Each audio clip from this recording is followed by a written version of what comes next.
E antes de começar esse vídeo, mano, eu queria agradecer a cada um de vocês, pois o canal nessa madrugada chegou à marca de 50 mil inscritos, velho.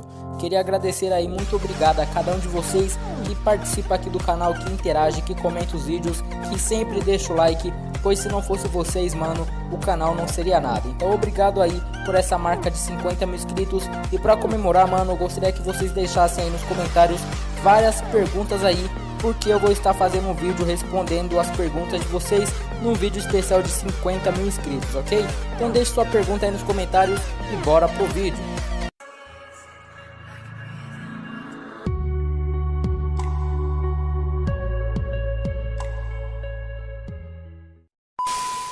Que o Corinthians é um dos maiores times do Brasil, isso é fato. Desde 1910, colecionando histórias, grandes partidas, rivalidades, títulos e, mais importante de tudo, ídolos. Um time com mais de 100 anos de glórias, que teve muitos jogadores e grandes craques, mas poucos ídolos. Aqui estão 11 ídolos e um técnico que achamos que está no coração de todos os alvinegros, cada um com sua história, alguns com mais títulos e outro com mais tempos de casa, mas todos com a imagem ligada ao Corinthians e com o timão no coração. Bora pro vídeo. Número 1, Rivelino. Sua carreira profissional teve início no Corinthians, onde tornasse um de seus maiores ídolos, após ser recusado em uma peneira no arquirrival do timão, o Palmeiras. Por isso, sempre fazia questão de jogar bem contra o Palmeiras para mostrar a esse clube o erro que cometeu. Foi com a camisa do Corinthians que o Reizinho marcou mais gols em toda a sua carreira, num total de 141 gols. Como jogador do Corinthians, foi a época na qual Rivelino fez mais sucesso na seleção brasileira. Foi um dos destaques da seleção, que venceu a Copa de 1970 e recebeu o apelido dos mexicanos de Patada Atômica. E foi o camisa 10 do Brasil de 1974, sendo um dos poucos jogadores brasileiros que apresentaram um bom futebol nessa Copa. Quando foi campeão do mundo em 70, Rivelino teria declarado que trocaria aquela glória por um simples título de campeão paulista pelo Corinthians, coisa que em 10 anos de clube ele jamais conseguiu. Número 2, Basílio. Basílio demorou 4 jogos até marcar seu primeiro gol com a camisa do Corinthians. O tento foi anotado diante do Comercial de Ribeirão Preto na vitória por 2-1 pelo Campeonato Paulista de 75. Nos 2 primeiros jogos da finais do Paulistão de 77, jogou como lateral direito a pedido do técnico Oswaldo Brandão. No terceiro, voltou à sua posição e marcou o que alguns autores consideram o gol mais famoso da história do Campeonato Paulista. Inicialmente, ele achou que a bola já tinha entrado no chute inicial de Vaguinho e já ia reclamar com o juiz. Abre aspas, não deu tempo. Contaria em 2007 a revista Placar. Abre aspas novamente. Ela acabou voltando para mim, bati com convicção. Fecha aspas, o gol tornou o herói instantâneo da torcida, mas era lembrado também por torcedores adversários que lhe perguntavam: puxa, você não podia ter chutado aquela bola para fora? Naquele momento era alegria pelo gol que nos dava a vantagem no jogo. Hoje não, a emoção é muito maior. Fui escolhido para fazer o gol. Joguei de lateral, volante, meia, atacante, ponta, sem falar que a bola sobrou para o Vaguinho e o Vladimir antes de mim. Mas uma força maior de Deus quis que fosse eu, fecha aspas, disse o ex-jogador no livro Basílio, o anjo sob a sombra do gol. Número 3, Vladimir. Começou sua carreira esportiva ainda nas equipes de base do Corinthians, tornando-se titular da equipe no ano de 72 durante uma excursão à Europa sob o comando do técnico Duque, firmando-se na posição no ano seguinte já sob o comando de Will Street. Dono absoluto da camisa 4 até 85, quando deixou o time para jogar no Santo André, foi recordista do maior número de atuações seguidas no mesmo time, 161 jogos sem contusões ou suspensões. De 28 de março de 81, Santa Cruz 2-0 no Corinthians, a 21 de maio de 83, Corinthians 1-0 no Inter de Limeira. Vladimir é o corintiano com mais jogos pelo Campeonato Brasileiro, 268 no total, sendo que nenhum outro jogador entrou em campo com a camisa do Corinthians tantas vezes. Ele atuou 806 vezes com a camisa do Timão. Em 82, Vladimir foi um dos líderes da democracia corintiana ao lado dos ídolos Sócrates e Casagrande, o movimento que permitia que os jogadores participassem de todas as decisões técnicas. Por exemplo, os jogadores votavam se queriam ir para a concentração ou não, causou muita controvérsia, mesmo com o time conseguindo ser campeão paulista daquele ano. Número 4, Sócrates. Sócrates se firmaria no Corinthians em 78, refazendo a dupla com seu ex-companheiro no Botafogo, Geraldão. Mas seus grandes companheiros de ataque nesse time seriam Palhinha e o amigo Casagrande. Sócrates passou a dedicar-se mais ao futebol depois que se formou em medicina em 77. Na seleção brasileira, estrearia em 79 em um amistoso contra o Paraguai. Foi uma das estrelas de times famosos em nível nacional e mundial. A seleção brasileira de futebol da Copa do Mundo de 82 e do Corinthians da década de 80, celebrizado pelo movimento da democracia corintiana. Na Copa de 82, marcou 2 gols contra a respeitada equipe da União Soviética e da Itália, mas isso não bastou para o Brasil se sagrar campeão. Também teve excelente atuação na Copa América de 83, onde a seleção brasileira foi vice-campeã. Número 5, Casagrande. Revelado no Corinthians, Casagrande iniciou sua carreira em 80. Porém, logo após ter se profissionalizado, o jogador aos 18 anos teve um desentendimento com Oswaldo Brandão, então técnico do Corinthians. Por esse motivo, Casagrande foi cedido à Caldense de Poços de Caldas. O ex-zagueiro do Corinthians na década de 60, Ditão, era um grande amigo da família de Casagrande. Retornou ao Corinthians em 82, quando fez parte da democracia corintiana, movimento que dizia respeito tanto ao esporte quanto à política. Os jogadores se mobilizavam em contrariedade às concentrações antes dos jogos, bem como apoiavam o movimento das diretas já. Durante esta época, Casagrande viveu a melhor fase de sua carreira, jogando ao lado de craques como Vladimir, Zenon, Birubiru e Sócrates. Número 6, Neto. Em 88, transferiu-se para o Corinthians junto com o lateral esquerdo Denis.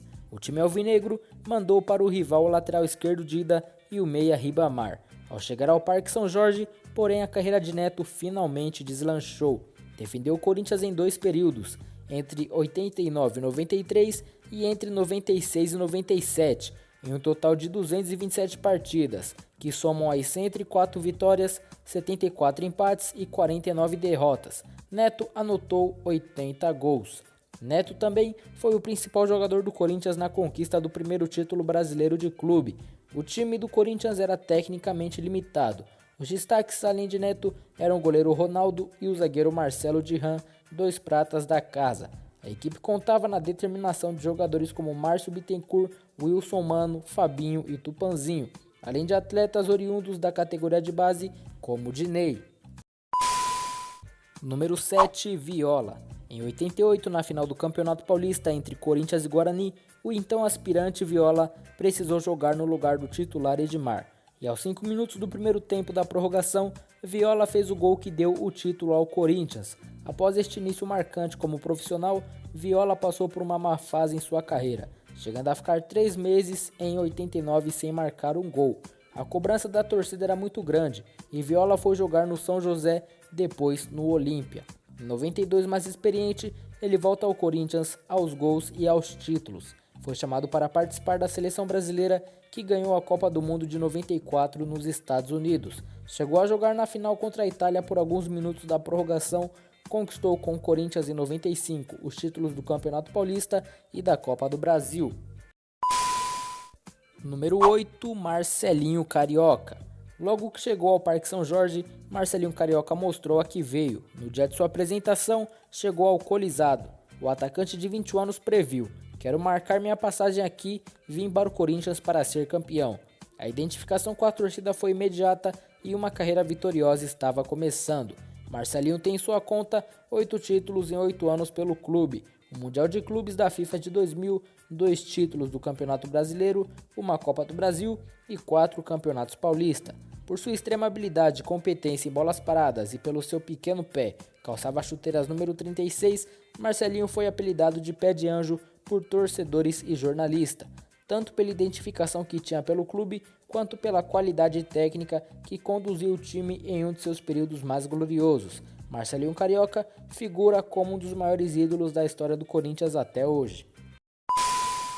Número 9, Carlitos Tevez. Foi a principal contratação da MSI, que trouxera para o clube ainda seu compatriota Sebastián "Seba" Domingues e o meia Carlos Alberto, destaque da equipe portuguesa do Porto, que no ano anterior conquistaria a Liga dos Campeões da UEFA, além do Mundial Interclubes. A identificação de Tevez com a torcida corintiana foi imediata, gerando um frenesi que chegou a ser comparado com o de ídolos como Sócrates, Neto e Marcelinho Carioca. Mesmo com o time demorando a engrenar, sendo eliminado no Campeonato Paulista e na Copa do Brasil, além de obter resultados ruins no Campeonato Brasileiro, Passarella caiu após uma derrota de 5-1 no clássico contra o São Paulo. A mania em torno de Tevez só crescia entre os alvinegros. Não demorou a roubar o lugar e o número 10 de Gil, que acabaria negociado com o futebol japonês. A vida conjugal de Carlitos também voltou aos eixos, com ele retomando o relacionamento com a ex-noiva que deu à luz a sua filha Florência. Após contratado, o então presidente do Brasil, Luiz Inácio Lula da Silva, corintiano assumido, afirmou que não acreditaria que Tevez daria certo no Corinthians. A disposição de Tevez em campo, lutando pela bola sem fugir das divididas, encantava os torcedores. Os mais entusiasmados não só adquiriam as camisas corintianas com o nome e número de Tevez, o caso de 7 em cada 10 camisas vendidas do clube, mas também as da seleção argentina de futebol, além de adotar o chapéu de pescador que o ídolo costumava usar fora dos gramados. Até usar uma chupeta alusiva à filha Florência tornou-se item muito usado pela torcida do Corinthians. Número 10, Ronaldo Fenômeno. Após vários dias treinando na Gávea e sem receber nenhum projeto para ficar no clube, Ronaldo acertou a sua volta ao Brasil depois de 14 anos pelo Corinthians. Em 9 de dezembro de 2008, o anúncio da contratação do Fenômeno foi feito pelo presidente corintiano André Sanches através do site oficial do clube. Em 12 de dezembro, a diretoria organizou uma festa pela chegada do jogador no clube com a presença de torcedores no estádio Alfredo Schurrig. Ronaldo assinou oficialmente o contrato em 17 de dezembro. De acordo com o contrato, o atacante receberia o valor fixo de R$400 mil mais o valor do patrocínio na camisa do clube, onde 20% seriam do patrocinador principal e 80% da manga e calção. Durante os primeiros 2 meses no Corinthians, Ronaldo realizou trabalhos físicos para que pudesse ter condições para retornar aos gramados.